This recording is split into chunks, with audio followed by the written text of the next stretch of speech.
everyone, and let's hear it one more time for Miyaki Ito on the drums and Naomi Funaki, who had tapped her heart out into our heart.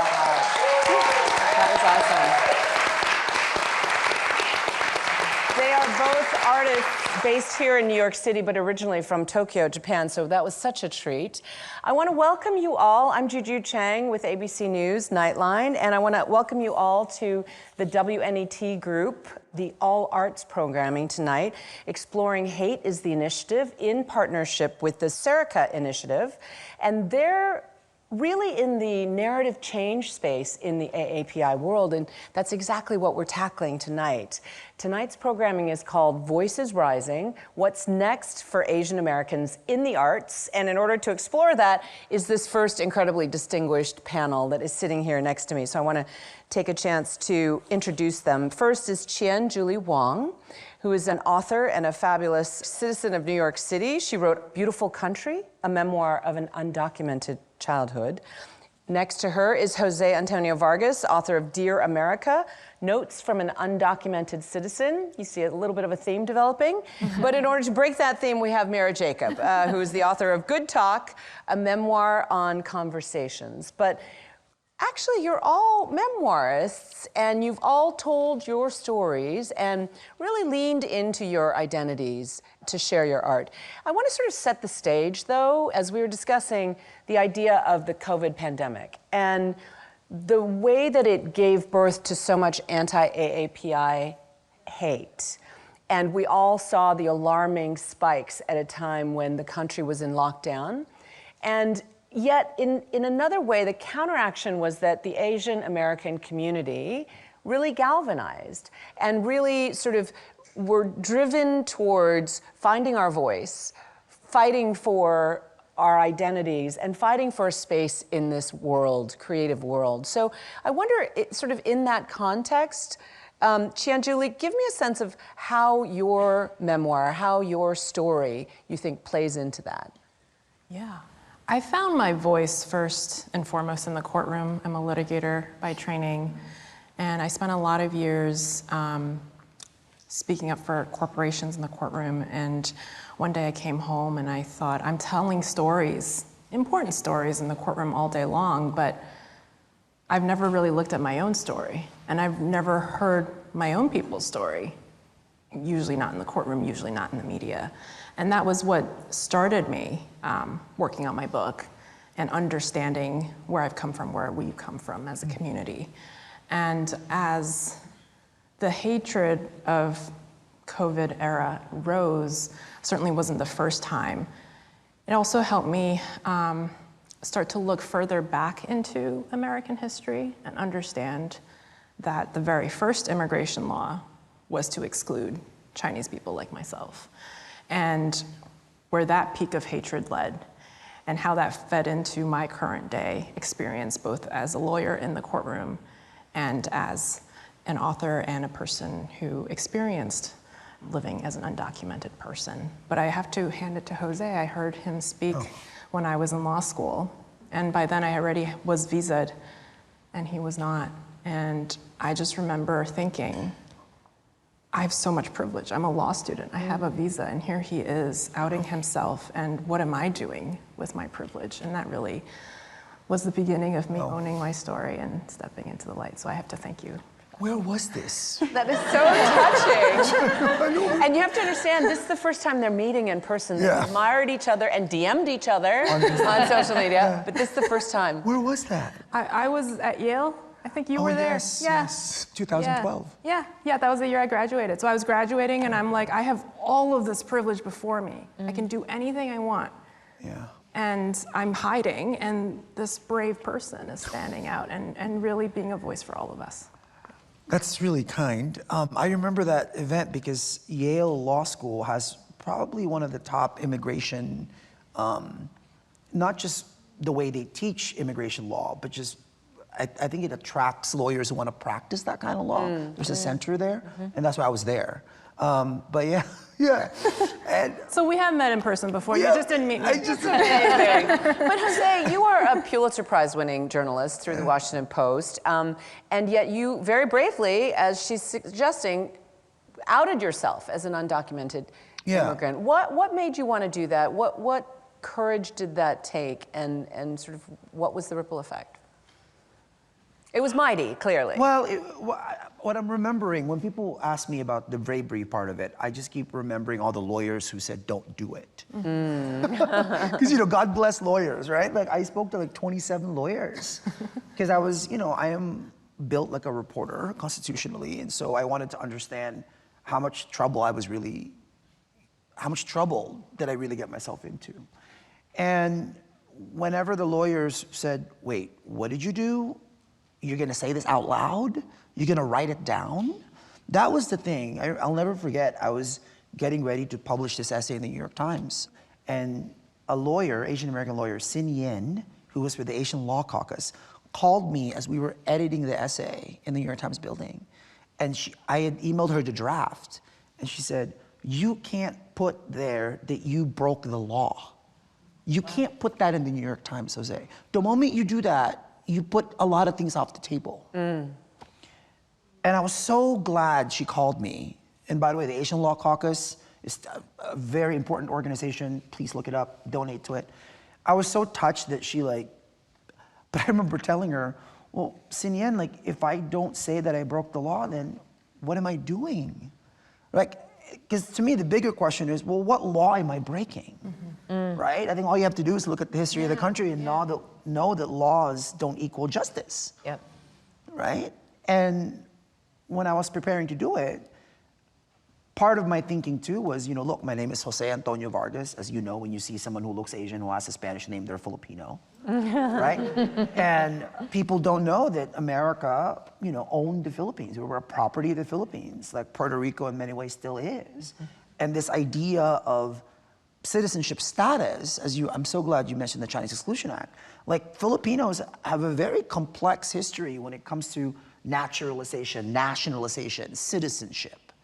And I actually think we as an Asian American community, we're in a really interesting, in many ways, we're uniquely suited to expose America as an imperial project and what that means. Now that the whole world is in America, particularly Asian Americans, right?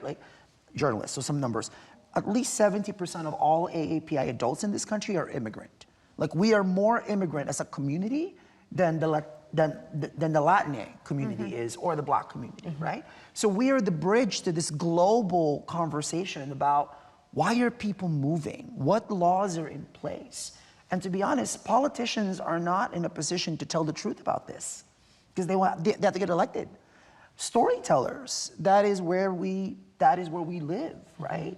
And I think in many ways that's our job. And I think in many ways, the ripple effect, the giant ones for you, is that you've turned into an activist as well. And I want you to talk about Define America in a minute, but I also want to bring Mira into this conversation because I want to talk to you about format a little bit, because you're also an illustrator. You do a graphic novel memoir. Yes. Why did you choose to do it in that way? You've also written a novel called Sleepwalker's Guide to Dancing. It's about how a patriarch starts talking to ghosts. So that thing, that old canard. You know that one. Yeah. How did you go about sort of, again, picking the format and telling your story through it? So one thing, by the way, one thing that I was thinking of when you were saying that is that I think it's that Suketa Mehta quote, right? That says, we are here because you came there. You were there. Right? And how that impact on our lives, the way that sort of lives in us, the way that the damage was done and then we have been displaced and how we came here. Unlike both of you, my family came here after the immigration laws changed in 1965 and we were imported, if there's a way to kind of say that, as a doctor class almost, right? We would like these physicians to show up in America. And when my parents came, I think it was with a fair amount of privilege and probably naivete about how America worked. And I was raised on this idea that we get there because we work very hard. Never mind the many, many, many immigrant communities here that aren't brought into the country with that kind of privilege. And sort of parsing through that, when you asked me about the book, that's what I was parsing through, was this thing that for us really happened around 9/11, which is I was brought up in a country that said, you will have all the opportunity here, you know, this is what you do to succeed. And then after 9/11, because we looked the way we did, we saw that change very quickly. And we saw the amount of fear that was in people when they looked at us and they dealt with us, and never mind that in fact we were Indian American, the way in which our bodies were policed in that moment, and the way in which we understood, I think, that in a way that we'd been dying before, oh, we too can be under this particular boot in an instant. And you talk about the fact that your family moved to New Mexico. Yeah. And that you were often mistaken for Native American or what have you. Native American, Hispanic, right? There's so many different populations, and they're just trying to locate which brown are you. Yeah. And so I started writing that book because I look like me, and my partner is white and Jewish, and we have a son who lands between us in the color spectrum, and he was obsessed with Michael Jackson, and we gave him a bunch of Michael Jackson albums, as you do. As one does. As one does, and he said this thing, I will never forget, he'll be like, Mommy, what color is Michael Jackson? And I was like, well. That's complicated. Yeah, exactly. But it led us down this whole thing, because I was like, well, he's white, you know, he's black, and then he sort of got a little more white, and he said, he turned white, and I said, yeah, and he goes, are you gonna turn white? I was like, no, and he goes, am I gonna turn white? And I was like, no, he said, what about Daddy? And I was like, Daddy has always been white. He goes, you know, he was like, well, was he always? You know, and it was just, he was scared about what it meant, and he was scared about what it meant to be looking like him in America. And that was right at the rise of Trump. And it was when he was asking these questions. So when you asked me about format, the reason I drew that book is because when I tried to write essays about it, what I got was, as you guys might know, there's some hatred on the internet. I got a lot of people saying that never happened. These things are not things we're going through. So I just drew us almost as paper dolls. Wow. And then put the dialogue in so you could sort of choose to read the dialogue or not, but what I wasn't doing was arguing about whether or not the story was true. And Tianjuli, before you landed at Yale Law School, you came to this country undocumented. There's this little bullet point that your writing skill was so advanced that you were accused of plagiarism. And so you did the thing that Asians do, which is you rendered yourself invisible. Yeah. And in many ways, you grew up in Chinatown. I'm curious, you know, obviously there are so many aspects of it that you write about in Beautiful Country, but in one of the aspects is that you literally worked, you know, alongside your family in really horrible working conditions. Yeah, so my parents were professors in China. I come from a line of dissident writers. And so my father... Apple tree. Yeah. Acorn tree. Didn't even leave the tree, I'm still on the tree. My father was a literature professor, my mother was a mathematics professor, and as far as I could remember, my mom was developing computer science at the very pioneer in the 80s. And we came here, and my mom worked in a sweatshop. She was making 5 cents per article of clothing. My dad was in a laundromat, going through pockets and like keeping whatever change that people forgot to take out. And yeah, I sat next to my mom, and I saw how the dehumanization got internalized. She became robotic. Yeah. She was not like that before, but it was just, when you do 14 hours of feeding cloth into a sewing machine, it does something to your soul. And I saw my parents kind of wither, and I think everyone remembers when you're little and your parents are godlike, and as long as they were okay, everything was fine because they had it under control. And the minute I stepped foot in JFK Airport, it's not the case anymore. My parents started to look small. They started to look tired. They had slurs thrown at them, and they were just quiet. They just pretended they didn't hear. They pretended they didn't take up any space at all in the world. So yeah, I was accused of plagiarism actually in 5th grade, in 7th grade, in 10th grade, and then when I was 7 years out of law school by my boss, who had seen me argue in court, who had seen me develop brief and arguments from the ground up, see me argue in federal appellate court in front of 3 judges just barreling questions at me. Each time the refrain was the same. It's like, I thought you were an immigrant. There's no way you wrote this. Right. And in 5th grade, my teacher made me define the big words that I guess he didn't know.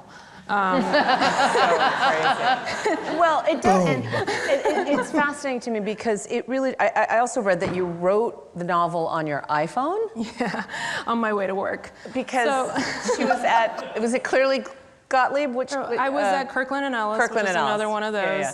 And now you're at Gottlieb and Wong, which is my own firm. You're in firm. Yeah. We'll get to the legal activism in a minute, but I do think that that's a very common refrain, to watch your parents be torn down. And there's a description of your book where you say this family falls apart under the weight of invisibility. Yeah, absolutely. And so what was reassuring to my parents and to me was that they kept saying at one point you'll earn your way out of this. Kind of like what Mira said, there's a meritocracy in America. You'll earn your way out of, being told you must have copied this brief because it's too good to have come from your brain. Like, you will prove yourself to be above racism and bigotry. And I got to a point where I made partner in a fancy firm and I was still facing the same challenges. Which is one of the archetypes about Asian Americans, is that we're the perpetual foreigner. That you, regardless of how accomplished you are, how many degrees you have, you're an immigrant to this country. And your brain, therefore. I was just going to ask, has anyone earned their way out of it yet? I just want to know, like, have you? I still get. You speak English really well. Yeah. Yeah. And I think I've come up with a pretty good refrain for that, which is, thank you, so do you. Great. That's great. Yeah. Because it's just a light little jab back to just say, think about what you're saying and why for a second. So when I'll finish very Please, quickly. yeah. When I realized there was no earning my way out of it, I collapsed. It was all I worked toward all my life, and it was like there was no out. And I realized after some time of depression and, I realized that instead of looking outward for approval, I needed to tend to the little girl who was still hiding inside. And that's what I did. That's beautiful. Jose, I read that you discovered that you were undocumented when you went to go find your driver's license or apply for a driver's license. It's very Olivia Rodrigo of you. And also Filipina, by the way. Ooh, see what I did there? That was on accident. What was that like, that revelation for you and unpeeling that onion? Yeah, and it was in Mountain View, across the street from Target, is where the DMV was. Wow. I was listening. I had my Walkman, and it was Alanis Morissette and Boyz II Men. And really good mixtape there. Wow, you guys are young. And I biked, and then the woman at the DMV looked at the green card, and she said it was fake. That's how I found out.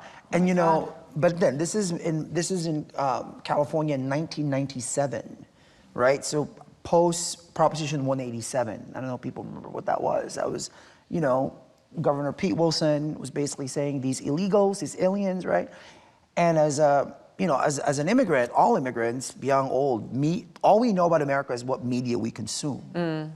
So when the moment the woman said it was fake, all I could think of was, I'm not Mexican. Isn't that awful? In my head, I was like, oh, she looked up my name, Jose Antonio Vargas, she's probably thinking I'm Mexican. I'm not Mexican. This is not fake. I'm Filipino, so that's why I thought maybe she was wrong. So I just figured she was wrong. And in many ways, she was really the person. Mind you, I don't know this woman's name. She had curly hair, she had glasses, she could have been Puerto Rican, I don't know what she was. And she just said, this is fake, don't come back here again. And again, this internalized Mexican illegal thing. And I'm saying that because of this work that I've done now for 13 years, wearing a t-shirt that says Define American. I'll never forget, I was in an airport in Birmingham, Alabama. I flew to Alabama because Alabama was trying to out Arizona. This was in 2011. They were like, if you were driving me, you can get arrested. I went there and started filming. I was making a documentary. And this woman just started running towards me. She was a lawyer, Mexican-American lawyer. She said, I am so happy you're not Mexican. I was like, what? I guess when my essay was published, she looked at the New York Times. It was like, oh, Jose Antonio Vargas, oh, great. And then she looked at my face, oh, not Latino. Because she said whenever this issue came up, it was always about Mexican people. That she was so happy that someone spoke up who wasn't. And I say that at a time, it was really through traveling these past 12 years now. I did not realize how for many people, illegal and Mexican are interchangeable. You would literally be having a conversation with people, didn't matter if I was in Wisconsin, Ohio, Arkansas, where people would be like, oh, so you're illegal. I'm like, nope, I'm undocumented. And you're not Mexican? It's been this is decades. This has been a decades-long media project. But that's also the invisibility of the Asian American Yes, community absolutely. because there are high rates of undocumented 1 out of Asian 7. Americans. One out of seven. Asian immigrant in this country is undocumented. In the tri-state area, there are poverty rates 18%, uninsured rates 1 in every 4. I mean, it's just on and on, but all of it's invisible because you walk right by. And right now in this country, they're saying 1.7 million undocumented AAPIs.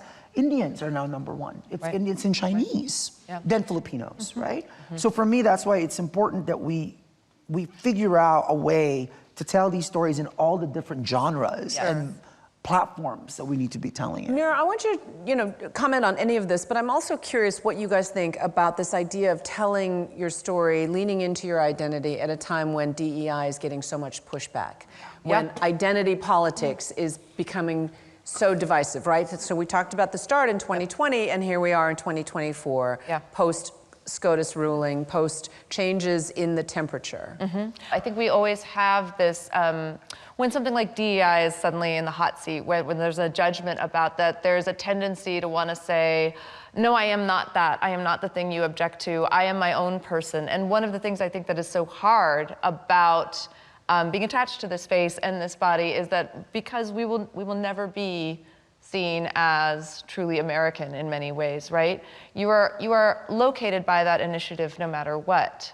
You are tied to that initiative no matter what. One of the things I'm always thinking of is how do we, as Indian Americans and as South Asian Americans, how do we step into the conversation where we're not taking the burden of the shame on for saying, I go through this. I deal with this. This is what the violence in my life looks like. This is what, and I don't always have to pretend to align myself with whiteness to be safe. And that's something that, frankly, in my culture, you learn very early on. And you learn it through all sorts of, you learn it through colorism. You learn it in a million different ways that comes from that country and this one. And you learn how to organize yourself to stay invisible and also under the shadow of whiteness for protection. So much of the work that I am doing, and I've constantly been doing, is trying to say, you're not safe there. That is not safe for you. Like staying under that shadow and aligning yourself with whiteness in a way where you will never be seen as a full person. It's never gonna be okay for you. In the same way that you were saying, I'm never gonna get to the place where I'm finally just seen for my own merit, right? You're buying into a system that inherently devalues you. And to do that, it's such a huge cost. You all do so much beyond your storytelling. Qian Julie, I know that your law firm looks at legal solutions, for educational solutions, for equity. Tell us about the work that you do. Yeah, we focus our work on educational civil rights, mostly focused on children from marginalized backgrounds. Most of our clients are from single parent homes, immigrants of color. Most of our clients have learning or physical disabilities, really on the margins where nobody really considers how these children are educated and how they're supported, and trying to break that school to prison pipeline. My passion for it comes from the fact that when I came here in '94, I was 7, I went to school in Chinatown. 98% of the students there were Chinese, but they were Chinese American. They spoke English, and I didn't speak any English. And they had no idea what to do with me. So they put me in a special ed classroom where the teacher also didn't know what to do with me because it was one very young teacher with like 20 children with different needs. And thank goodness I didn't have any learning disabilities. I just started reading books and just piecing words together. If I hadn't been able to do that, that's a profound privilege. If I hadn't been able to do that, I would not be anywhere close to where I am now. And so people ask me now why I choose to continue to litigate and work on narrative storytelling. And it's really two sides of the same coin. I think of litigation as Western medicine. You have a cut, you have a sore, it's already there. You're already sick. You need to put a Band-Aid on it. You need to put something to address it. Writing and storytelling is Eastern medicine. You're healing the body holistically. You're educating children from an early age that it's okay to be everything they are in the full diversity of the word, and to own that in every space, no matter where they are, no matter what other people say to them about who they are. This idea that Mira talks about of, being safe versus being integral and being whole are very different framings. And in my work with youth, both in book tours and in the legal realm, I'm seeing the next generation come up just with a different framework and a different perspective. And whenever I feel like the future is an abyss, I turn to the youth that we work with, and they give me so much hope. So this is about access, but I'm curious your thoughts on, all three of your thoughts on book banning or curricular restrictions that we're seeing, and banning, right? Histories? History. Entire histories of people? Critical race theory, etc. Thoughts? You have thoughts? I have some thoughts, yeah. Yeah, share your thoughts, Mira. Shockingly. Yeah, no, but it is really interesting because it is actually a fight for the collective consciousness of a country, right? In which many of us know these stories, we hold these stories, we understand what our histories are, we're trying to piece them together and say, this is who we are, and as quickly as we can do it. And one of the things I'm really passionate about is getting out the stories of marginalized communities, and I teach to that very much in my workshops. But you teach at the New School. Yeah, I teach at the New School, and I teach creative writing, and one of the things that I think about a lot is how do you workshop in a way where you're getting rid of the colonial idea of there's only one way to write a story, and it's this way, and this is the story that's most important. As fast as my students can make their stories, which are so potent and beautiful, is as fast as they are getting banned and pulled off of shelves, because I think when we know ourselves and when we read ourselves, the power that we feel in that moment changes us so inherently in our positioning in the world, and I do think that power is very much feared. And it's such an important part of belonging. We were looking at this TAF status report, and they're saying that nearly 80% of Asian Americans report that they do not completely feel like they belong or are accepted in mainstream society. And I think that kind of educational narrative change is crucial to that. But I'm curious, Jose, you've got your beautiful pamphlet in your lap, and you have a quite robust nonprofit called Defiant American, and you're going at it. It's probably the hardest thing I've done in this. It's incredible. If you would have told me that the hardest thing I do coming out as undocumented was actually starting an organization, I would have not believed that. Right. Because you launched a Broadway show, and you did I've win done a lot of other Pulitzer, stuff, and you but did write a novel or two. Things. our job is, if you want to tell an immigrant story, so in this country right now, right, 45 million immigrants. Those are just the immigrants. We're not even counting their kids or their grandkids. In the next 50 years, according to Pew, 88% of the population growth of the country is going to come from those 45 million immigrants, right? So if you want to tell an immigrant story, whether through, books or TV shows or films or theater, right? Like, how can we help make sure that you actually have accurate information, you have facts, right? That you don't fall into the good immigrant narrative, that you don't place Asian Americans in this model minority myth that we can't hold and neither can you, right? Like, how do we talk about the fact that in this country, 1 out of 10 black people in the country is a black immigrant, right? The black immigrant population is significant. And yet, when we talk in the immigrant rights space, black people and voices and stories are often not included. We have made this issue in many ways be a part of this cultural, this historical kind of reductive project. Yeah. As you were talking, I kept thinking Baldwin, right? James Baldwin, who said that this country is, amnesia, right? The historical amnesia that this country has. I was doing an event in North Carolina a long time ago, and I was talking about there's 2 million Filipinos in California.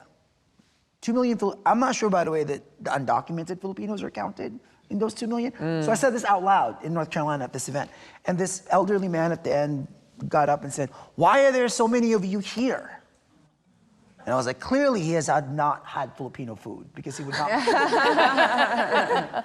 And then I said, sir, the quote I used was, "We are here because you were there."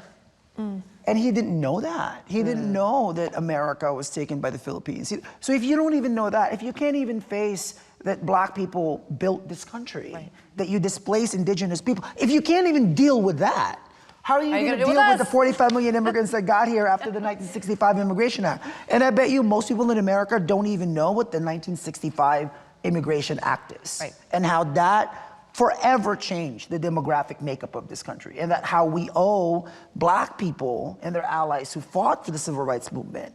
And that's why we're here. So all of this is connected. And Juju, the question I ask myself, this is why that's our name, right? It is the question of how do you define who and what an American is? I think that's the question. And in some ways, the elections that we've been having, we're seeing people's answers to that question, right?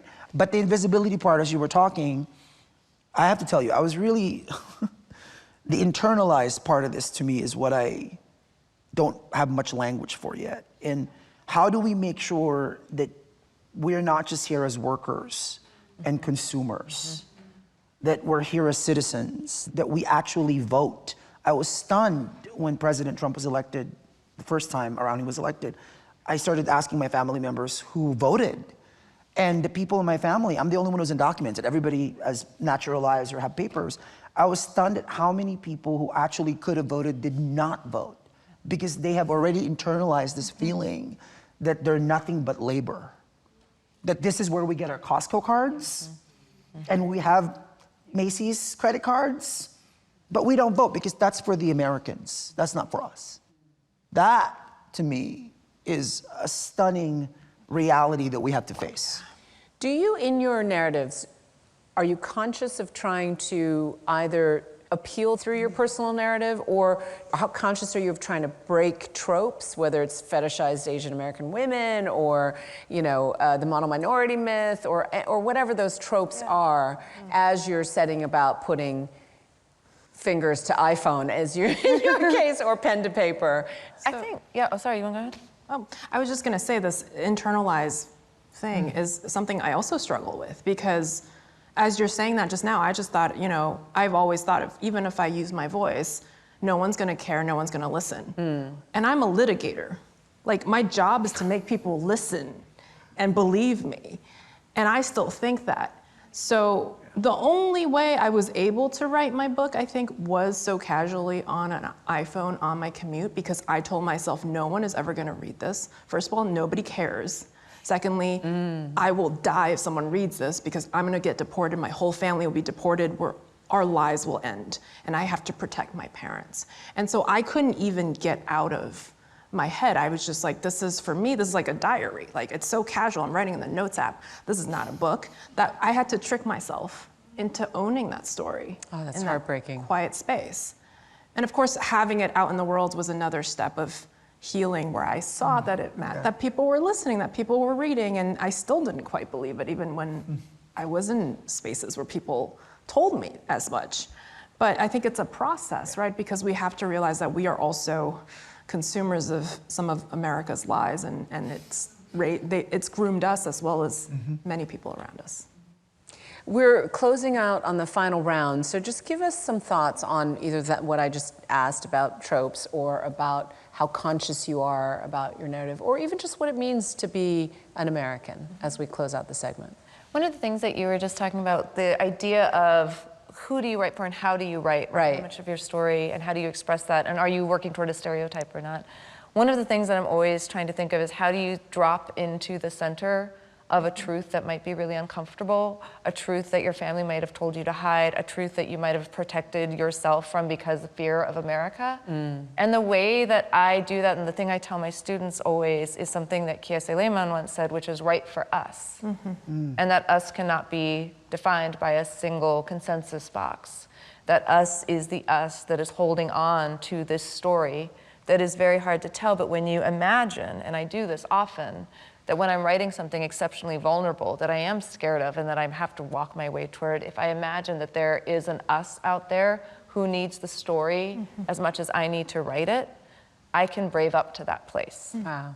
As a reader, I have to say, when I read Jhumpa Lahari's books, I so, as a Korean American immigrant, so related to those immigrant stories, even though the colors were different, the smells and the tastes were different, but it resonated so deeply. Jose, why don't you bring us home? Well, I was just thinking, go back to the earn part. Because I actually think that's, when I was writing Dear America, I had a sentence, I was writing this in an Airbnb in Berkeley, way up in the hills, because I was like, no excuses, I'm on deadline, I have to finish this thing, I can't get out, and I wrote, home is not something I should have to earn. And then I'm like, whoa, wait, what did I just say? And as an Asian, as a Filipino American, as an Asian American, I think this earning narrative that we have internalized is a part of when we talk about defining American, is something that we all have to examine from within us.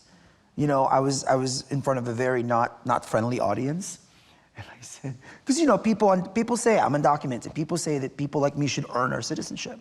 So I like to turn it around, and I'm like, what have you done to earn yours? Born here? That's it? The accident of birth? America got to be so great because you were just born here?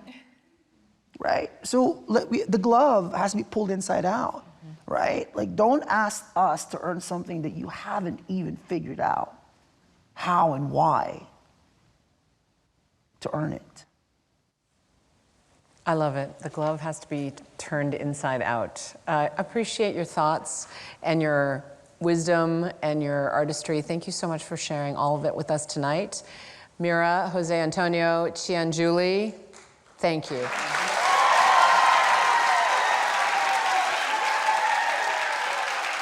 We have another treat coming up. We are about to hear the comic stylings of Pooja Reddy, raised in rural Kentucky with roots in India, and she will crack us up, so stay tuned.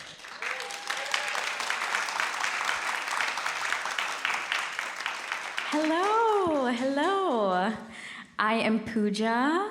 It is so wonderful to be here during AAPI month, representing Asian American creatives, which is what I am. I definitely do not identify with being an Asian woman in STEM, I will say. And you know why? It's because technology makes me so anxious. Because I feel like our devices know way too much about us. Matter of fact, I'm curious, does anyone here work in tech? Okay, I've identified the problem. No, thank you for being here. No, I just feel like my phone knows way too much about me and all the stuff that you wouldn't want anyone to know about you, right? Like, if you all saw how I used the calculator app on my phone, you would judge me. Because I be calculating some dumb stuff. Make some noise if you calculate some dumb stuff too. Yeah. Okay, all of the Asian people who did not go to Kumon clapped, and I love that. We are here in community together. Because you know how Spotify sends you a Wrapped at the end of the year with the songs that you listened to the most? My biggest nightmare is if the calculator app sent me a Wrapped with my most used calculations. Because I'm afraid it would just be 13 plus 9 over and over and over again.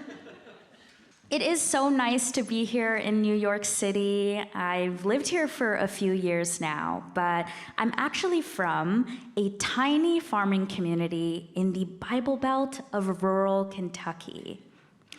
Yes, and I know that's confusing. I know it's confusing because I look like a subway riding, New Yorker subscribing broke Mindy Kaling. But the voice inside this head, well, it's just of an old white man named Everett. Yes, we can thank my parents' green card sponsor, Everett, for that. Yes. I feel like people up here in New York get quite dramatic when I say that I grew up in the South. They'll be like, Kentucky? Ugh, what was it like in Kentucky? Do they even know what India is? Now, I think that's real thick coming from New Yorkers who think everything south of here is just Texas. And listen, the people in my town actually did know where India was. Many of them had been there on their church's mission trip. And before y'all pull back on me on that one, I feel like there are some people in this room have gone on their own mission trips to India, sir. In that anytime you go there to eat, pray, or love, you are on a mission to tell me about it. Do we know people like this in New York? I feel like sometimes I'll be minding my own brown business, and then a Fulbright scholar will materialize in front of me, and they'll be like, hey, did you hear? This weekend, I made samosas from scratch. I'm like, from scratch? What the? Are you trying to connect with me or shame me? On my best day, I'm heating up frozen samosas from Trader Joe's. Yeah, I mess with him too. Keep your voice down, Jessica. I don't need my mama to hear this, okay? I know, I really did love growing up in the South. I will say that my Indian parents were not prepared for how much the South was gonna rub off on me, though. Because by the end of elementary school, I was so Southern that if Nikki Haley had met me, even she would be like, yuck, get this hillbilly away from me.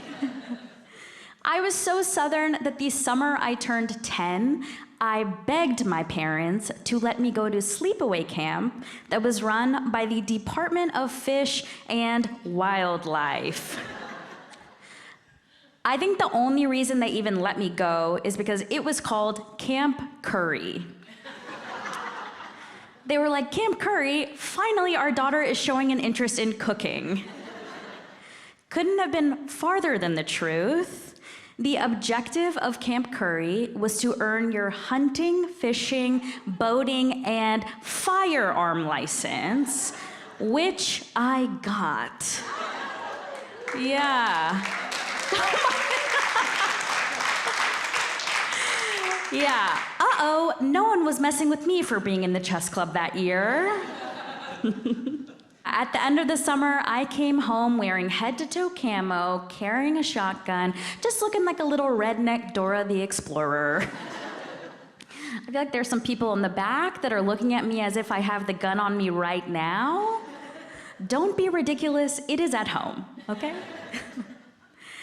You know, I know that my mom was quite disappointed that I didn't learn how to make biryani that summer.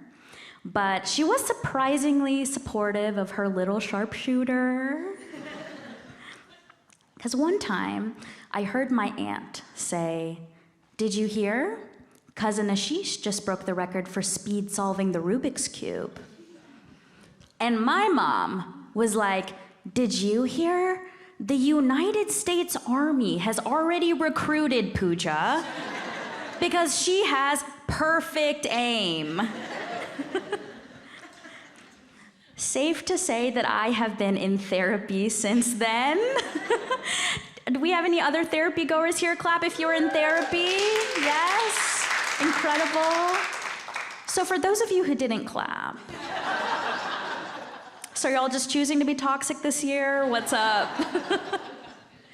I really used to love therapy. I used to love it. But recently, my therapist, Rachel, weaponized literature against me in a way that shook me to my core, okay? Because here are the self-help books that therapist Rachel wants me to read. Should I share them with you all? Okay, here is the first one. How to ditch anxiety, depression, and self-hate, even though you are incapable of change. I know. The second one was just called Math, all caps. Okay? And here is the last one before I get out of here. Chicken soup for the Indian girl's soul, who was the only Indian girl in her school from K through 12, where sometimes her classmates would pronounce her name as Pooja, as a way to connect with her Mexican heritage. And you know what, y'all? Sometimes you do just have to lean in a bit and say, sí, yo soy Pooja. Thank you so much.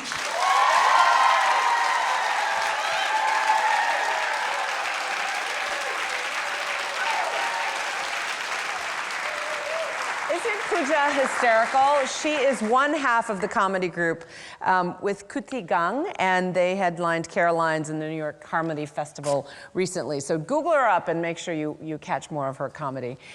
This is our second panel, as you can see, another collection of incredibly impressive talent. This panel is a conversation about their remarkable careers, groundbreaking in so many ways, and their more recent projects that are coming around the corner. I don't know how you're not sweating right now, Dan, because his makeup. Yes, exactly. And talking about sort of what's next in the arts for the Asian American community. So I want to introduce you to the man on my left, the very distinguished David Henry Hwang, who's the playwright of a play that's starting in the fall called Yellowface. He is also opening next week an opera called An American Soldier, which we'll talk about. It opens May 12th. And sitting next to him is Rosalind Chow, who everyone recognizes from stage and screen. She's in The Three Body Problem, right, on Netflix. Yes. And yes, right? Yay! I happen to love you as Mulan's mother, but that's just me as a mom. And you are playing opposite the fabulous B.D. Wong, who everyone knows as well. And they are playing in an incredibly interesting play. Obviously, M. Butterfly, you hit the ceiling and beyond with that, obviously, the two of you. But obviously, your career has been so rich throughout, and we'll hit on some of those. But I want to start with this play that you guys are duetting in, starting in mid-May, and it's an interesting sort of look at diaspora. Yes. That's a story of two siblings, one born here, one born there, right? And sort of what that means. It's called What Became of Us. But BD, why don't you start? Tell us a bit about it. Well, I love the play because it is written in a poetically, neutrally ethnic way. And that affords the production the ability to have different casts from different cultures play these same parts. It is a brother-sister relationship. It's a little bit about how when you were born and where you were born affects your relationship to your parents and to each other.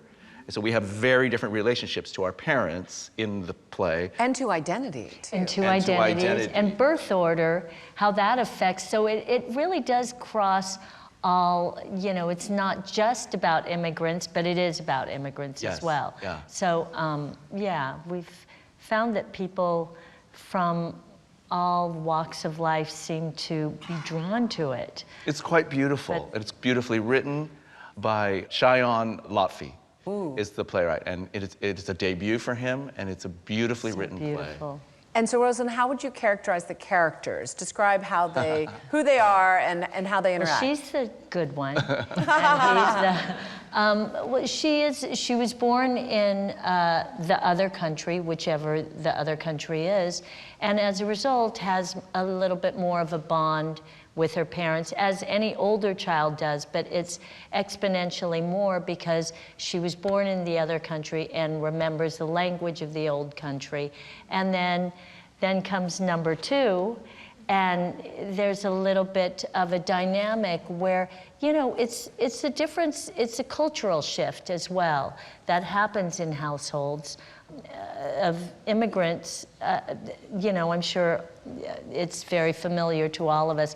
And so many people that I've spoken to who come from immigrant families, who've read it, each person feels like it's about them. So that's how you know it's a wonderful play. Yeah.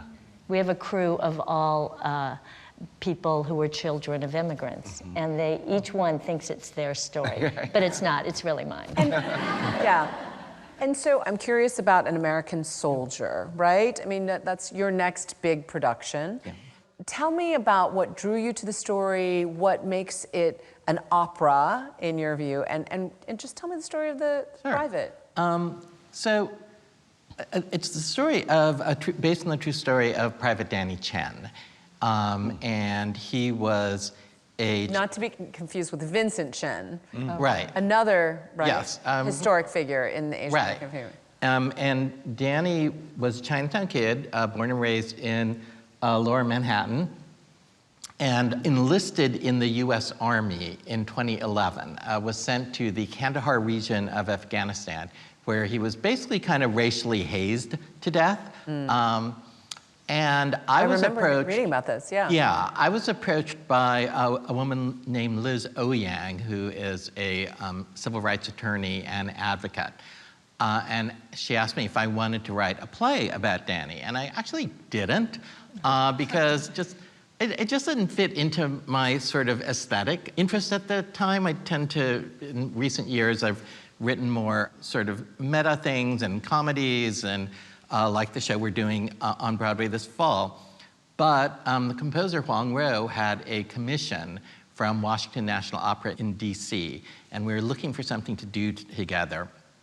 And so we actually thought this would be a great story for an opera, because opera's sort of big and emotional and primary colors and love and death. And so we did a 1-hour version of it in Washington, D.C., which we then had an opportunity to expand into a full-length version in St. Louis. But we really made a commitment to the family, which has been incredibly supportive of this opera, even though it's been very painful for them to, relive all this. And we made a commitment we would do our best to bring Danny's story back to New York, because this is where he's from, and this is where his family is, and the people who knew him. And there's only really one major opera company in New York, which is the Met. So very fortunately for us, this new artistic center, PAC NYC, which is built at the World Trade Center, opened this year. And I'm told it's a beautiful facility. It's a fantastic building. It's a great theater where you can kind of go there and hang out. They have like free entertainment in the lobby. And they committed to bring the story here. So this gives us finally the opportunity to bring Danny home. That's beautiful, to New York. That's beautiful. And so, Rosalind and BD, I'm curious, you're on productions that aren't necessarily Asian American stories or storylines or casts or productions. And how much do you try to pick and choose your projects, and this is both of you, to align with that kind of storytelling? Well, I think the choices are super complicated. And there's choices about every aspect of any production, the role, the quality of the role that the role plays in the bigger picture of the project, the way that your ethnicity or your race is positioned in that or not positioned in the project, and how much you're getting paid and where you're going and all of the things. So it ends up being really maddening to make these choices, I think. It has always been really tricky to negotiate the minefield of whether or not you can continue to make a living and also feel good about everything that you're doing. That's such real talk. Yeah, no, seriously. And yet you must enjoy being parts of these passion projects where, it's about the community, right? Absolutely. Yes. I live for the roles that they have written, not necessarily Asian, but then I get to step in them. That's delicious. Yes. But it's also wonderful when you finally get to work with other Asian Americans who you've enjoyed watching, like, Benny Wong and people like that. And, there is a sense of community, and BD, there's a shorthand, Yeah. So even though we're not getting paid much, but like something like this play, when it came across, BD texted me and was like, "Are you?" And once I read it, I thought, you know what? There's just, it's either the material or the people you're working with. For me, the people I'm working with is huge. All it takes is for me to hear about one bad apple, and I'm not so interested because one bad apple can ruin the whole bunch. That's so interesting. But it's also about the writing too, and it is a very beautifully written play. And it makes me remember when I made my Broadway debut in David's play, and I'd never read a play of this quality, with this voice, of this skill, and I was amazed that there was an opportunity such as that, and it's never really been quite the same as all of those things coming together for me at that time. And I think that's really important. I think it's like, you have to really recognize it when it's happening. You can't fake the material. Absolutely. If the script's bad, And I want you to elaborate on M. Butterfly, because there may be some in the audience who are so young, they certainly might not have been able to see it in person, and yet you won all 5 New York Theater Awards with your performance. Drama Desk Award, Outer Critics Award, Theater Award. now it's going to be impossible Tony, to work yeah. It was groundbreaking in so many ways, and yet, David, maybe give us a plot summary and how some of those very interesting issues around identity still linger to today. Yeah. So obviously we were incredibly lucky to find BD. But it's the based on a true story. I begin to think this is my brand. Yes. Ripped from the headlines. About a French diplomat who had a 20-year affair with a Chinese actress who turned out to be a spy and B, male. And when they were arrested and all this came out, the diplomat claimed that he never knew the gender of his lover. So that as an author, this raised a very obvious question for me: how could the diplomat not have known? And it's... We all walked out of the theater shaking our heads, scratching our heads rather. It was amazing. And your performance was incredible. BD did the original production on Broadway with John Lithgow as the diplomat, and it has had several different iterations. But, you know, I think, particularly when there was a version that we did on Broadway again in 2017, and I was looking at the issues in the play, and certainly our understanding of gender has changed a lot since 1988, when the original play happened, as well as the power balance between East and West. In 1988, there was sort of the sense that, you know, China might rise, but basically, if anybody was feeling that there was a major Asian power on the horizon, it was Japan. So lots of things have changed, and yet I feel like the play continues to investigate questions that we're still trying to figure out, not to mention... And, oh, sorry, I didn't mean to interrupt you, but you're doing it again in London as an opera, well, right? we're doing an opera version of it. I have a lot of opera happening this summer. And with the same composer that I worked on American Soldier with, Huang Ro. And we're doing it at the Barbican in London in October. How does the character, the role, the play, or the musical rather, resonate with you to this day, BD? The thing that resonates for me to this day was David's hypothetical answer to the question, how could he not know? And his answer is laced with a discussion about racism, about stereotyping, about a misunderstanding people of different colors, about coveting someone of a certain race and objectifying them. And these things are all still very real. Fetishizing. Yes. Yes.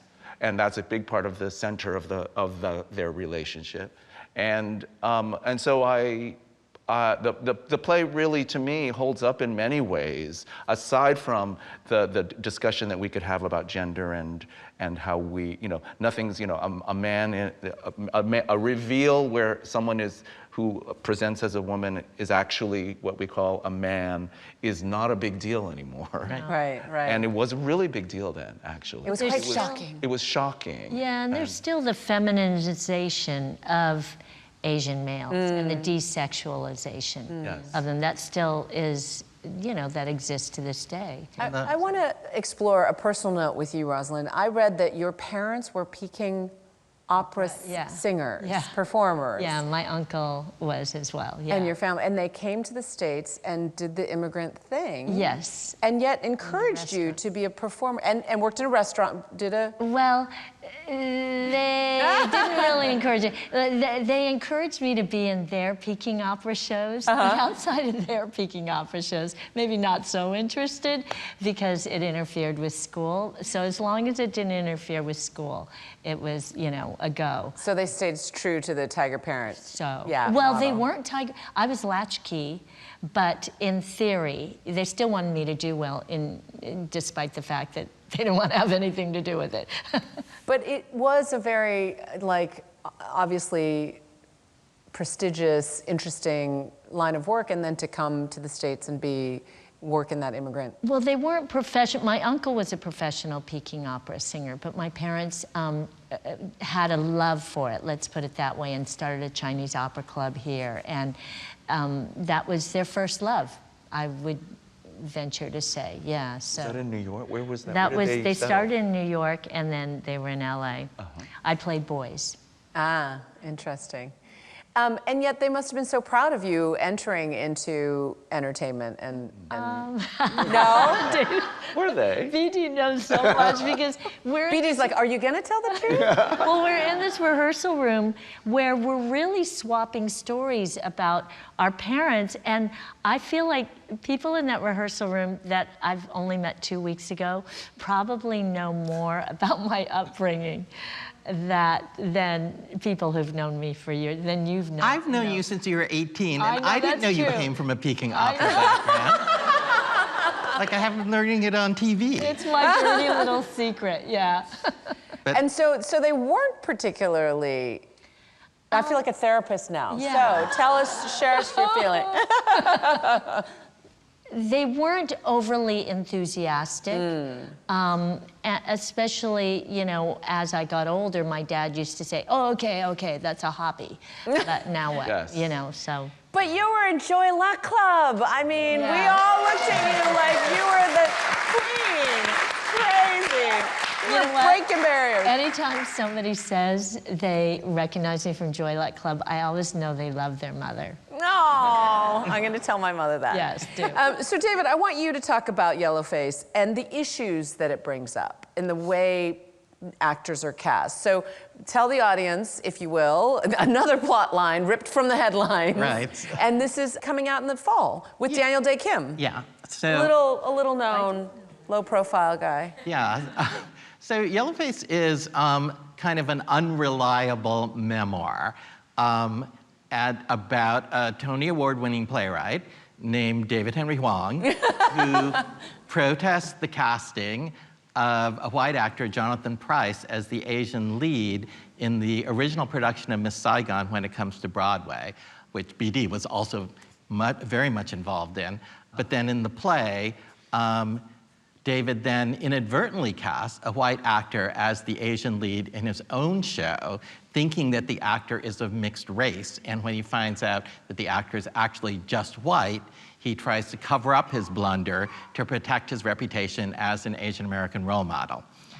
And so it is. And you are the unreliable narrator, I'm the clearly. unreliable narrator, and it's an opportunity to, to look at some of these issues of representation and appropriation that we're dealing with now, but have kind of a good laugh at them, mostly at my expense. However, I'm being played by Daniel Day Kim, so that's pretty cool. And You have there's, very similar cheekbones. we just, and we just released abs. an audible, no, not at all. We just released an audible version, which is available with Daniel and Ashley Park and Benedict Wong, Wendell Pierce and Jason Biggs, and cameos from everyone, you know, from Margaret Cho to Jane Krakowski. Do you know, it's fascinating because I happen to know Daniel a little bit, and I was talking to him about Joyride, which was last summer's raunchy Asian American female comedy. They go for a joyride, and they were trying to cast some of the roles, and they cast Daniel Day in one of them. It was because he knows Adele Lim, the director, and Adele said, hey, do you know any young, good Asian American, you know, whatever, who could play this role? And he's the one who suggested Ashley Park, yeah, for that role. And I just think that it's a small community, and it's a community of people who know and work with and respect and admire each other, and I think it's really wonderful. But I was curious your thoughts, BD, on the idea of casting, whitewashing or not. Yellowface or not. You mean like actual Yellowface? Sure. Or like cross. Or how do we think of that in modern terms? Okay, keep it short, because I have a lot to say. Yeah. Okay, good. Well, it's juicy. Ah. You know, Jonathan Pryce is in Three Body Problem. Ah. So But there's a story here's, there. Yes, there is a story here. But do you want to Jonathan say your Bryce, thing I mean, first? and then I'll say my thing I'm first, and then I'll sticking get up out of the way. Okay. Say your piece. Hurry up. Well, I mean, it's as a young actor coming up, and over the many years, it is a source of great frustration. It is a source of great rage. It is a potential source of great bitterness to just kind of watch over and over again other people getting opportunities, and you have to really be strong about it, and you have to kind of keep things in perspective. You have to just understand that that's kind of a fact. And at the same time, it's important to kind of work towards creating consciousness raising in order to people to understand what is exactly that we don't approve of in this situation. And it has to do with opportunities being taken from us, I guess, is part of it, and also the appropriation angle of it, which is quite a big deal. And I'm going to hand it over to you. Okay, yeah, because I'm already like Worked up. Shut up. Okay. Yeah. So going back to, so this is two-part. Going back to the Jonathan Pryce issue, I have worked with him. We have spoken about it. And Oh, really? yes, and I think in your play everyone's- you named me. Yes. You name-checked me. Yes, And my he's husband. in Yellowface. Because Simon? he was in the premiere. early version? Because Sorry, I I cut him. That's okay. I'll break the news to him. But because I was the person who first saw the play at of Miss Saigon at a dress rehearsal because my husband's English, and in London. Yeah. And I called up David at an ungodly hour and said, "Oh my God, you wouldn't believe what I just saw," and that, hence the whole Miss Saigon. But here's the thing: I've spoken to him, to Jonathan, and honestly, that was a different era, and there was not a lot of understanding then. He has explained to me, because at the RSC, everybody used to play every race. So at the time, he didn't have full knowledge about the fine points, as a lot of white people, let's be honest, don't really understand the fine points. And so he was kind of thrown under the bus. He was known as the face of the ignorance. Whereas, in fact, he was just told, just shut up, go out there and do your job. So that's his point of view. I'm sticking up for him. He's a lovely man and really is traumatized by the fact that he feels, you know, Like the villain in the narrative. yeah, he was right. Yeah. vilified. Okay, can I But add a story? wait, but let me just go on. We're all dishing. I know, but that aside, yes, it's awful painting your face a different color, like black face, yellow face. And for a while, yellow face was okay, but black face wasn't. And it still has been recently. But now the problem is we've corrected it, but now I feel like we've gone too far. There are so many Asian American actors who are only allowed to play their particular ethnicity. So let's say it's a Japanese actor, and he's told, you cannot play Chinese, you cannot play Korean. And that's limiting them as actors. Why can everybody in the TV show The Bear is not Italian? Right. If Right. they can do it. They can all play Italians. Yeah, why can't we? We're not painting our face. We still look the same. Why can't BD play a young Korean man? Well, Or older Korean.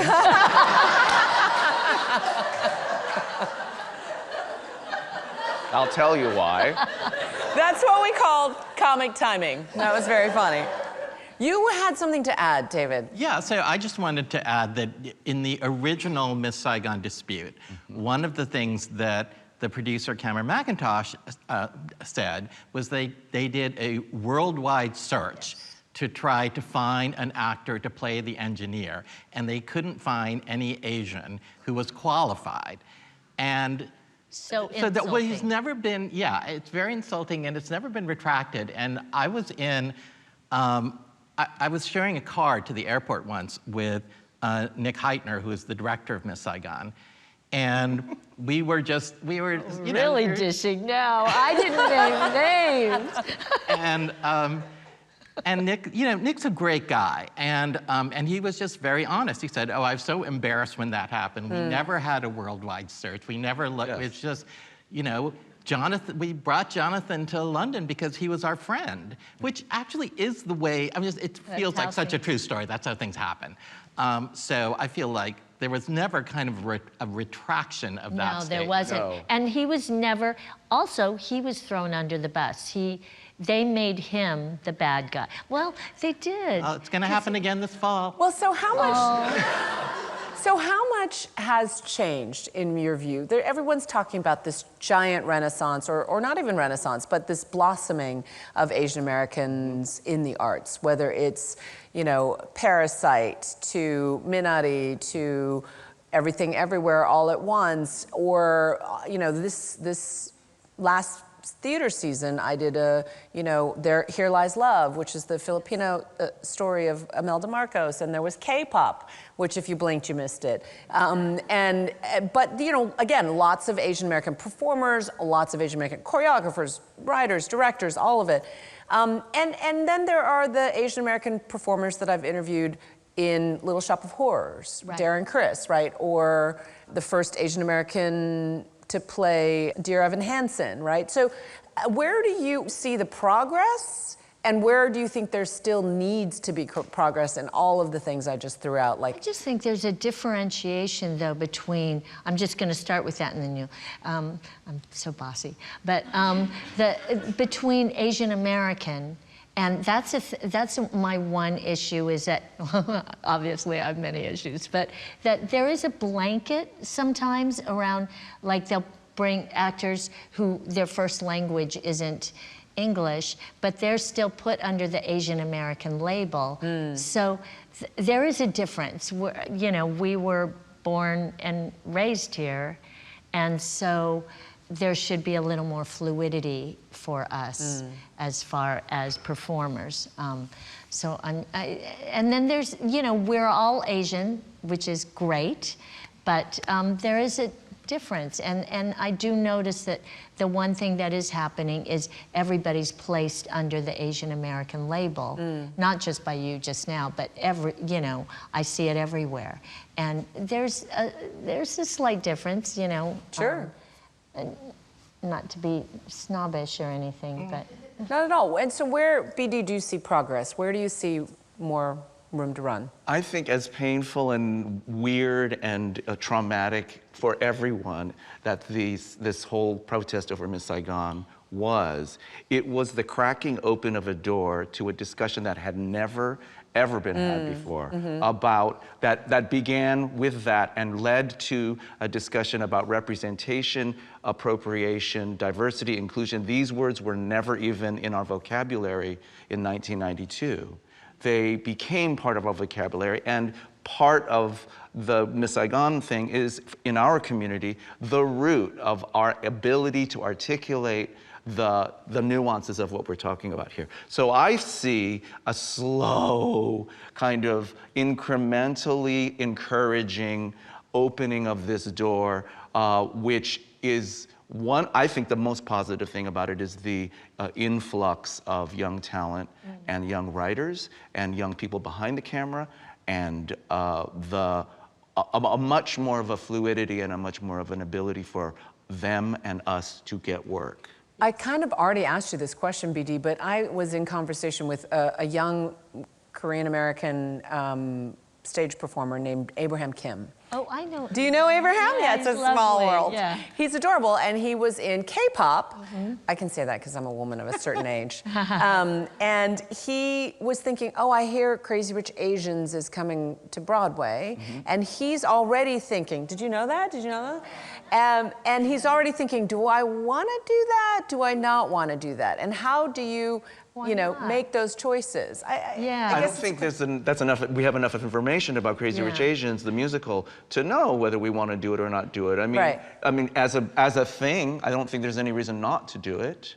But if it doesn't float my boat, or if I don't feel like I can do what I do, you know, there's a lot of reasons, like I said before, about how you make those choices. Right, and it's So also is- about what stories do we tell about our community? Is it The Farewell? Is it Joyride? Is it Crazy Rich Asians? Or is it an American soldier. I mean, I feel like one of the things that has really changed, even just in the last 3 or 4 years, is more of a proliferation of Asian stories and faces and narratives, particularly in film and television. Yes. And for a long time, I thought, okay, if you're, well, when I was starting out, if you're going to do an Asian story in film or television, you had to figure out a way to put a white guy in the center of it.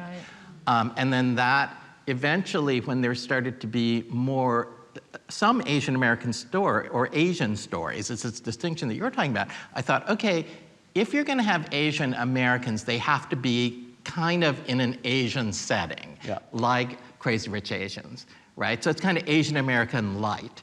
Or even The Farewell. The Farewell is you know, Asian Americans in China. Yeah. But then more recently, you have shows like Beef, you know, which are, which do things that I didn't think you could get away with. And, you know, but also, like, we have actors, and our community needs to embrace this more, that there's a movie called Greatest Hits. There's an actor named Justin, but he's the romantic lead in with a white woman as the lead. We've got Maya Erskine playing, she's in Mr. and Mrs. Smith. She's the, you know, female lead, the Angelina Jolie part. So we do have, and she's been, everything she's done has been sort of non-Asian specific, but then it creates an Asian storyline. It gets more work for Asian Americans. Well, it's interesting. You mentioned Beef, and last week, because it's AAPI month, I was in conversation with Stephen Yun. Oh, right. And I was asking him all these questions about, like, how purposeful are you in blowing up all these stereotypes in Beef,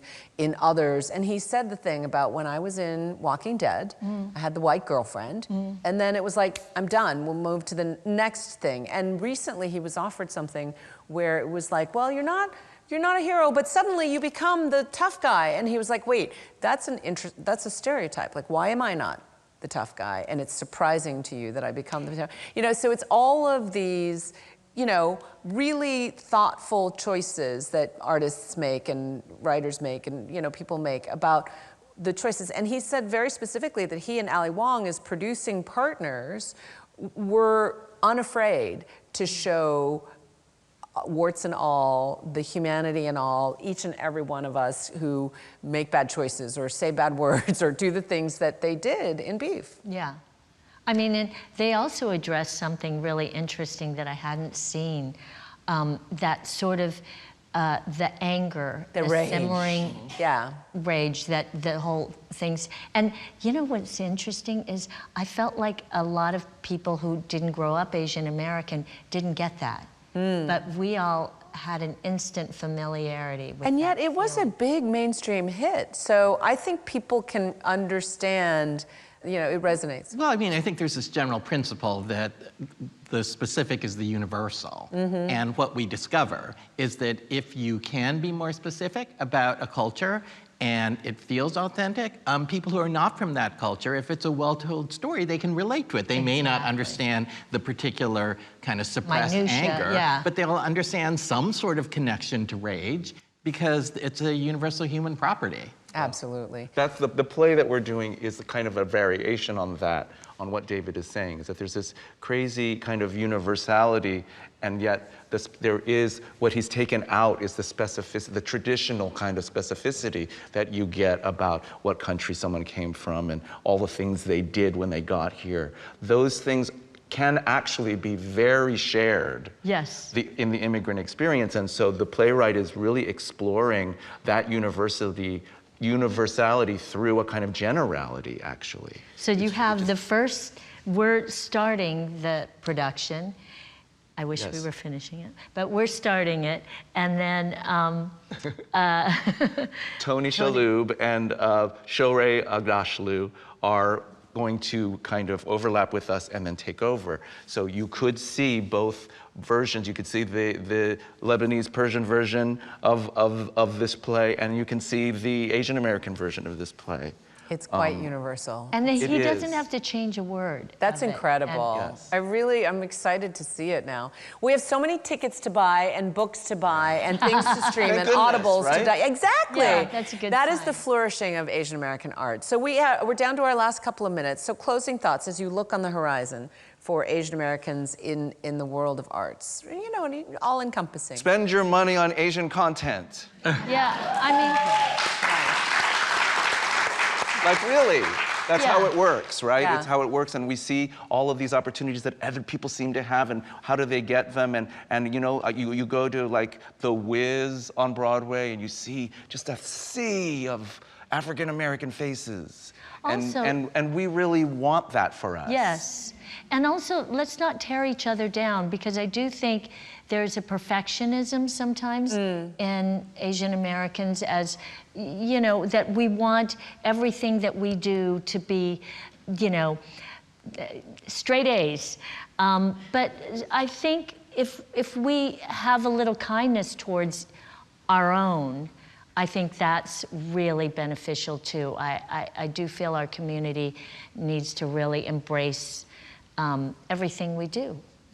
And I think those of us who, you know, are older and have been doing this for a while remember a time when, okay, if you were an Asian artist and creator and you got some visibility, you were somehow expected to represent the entire community. Right, exactly. You know? And of course, nobody can do that. And one of the things that's wonderful about this period is that we should be able to have a range of stories and that you can debate them and you can decide, this one I can relate to, this one maybe not so much, the same way you would debate any movie.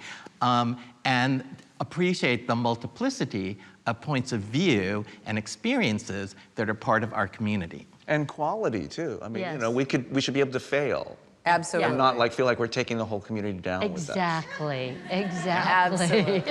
Thank you so much for you your for having us. enthusiasm and your body of work and all of it. Thank you guys so much.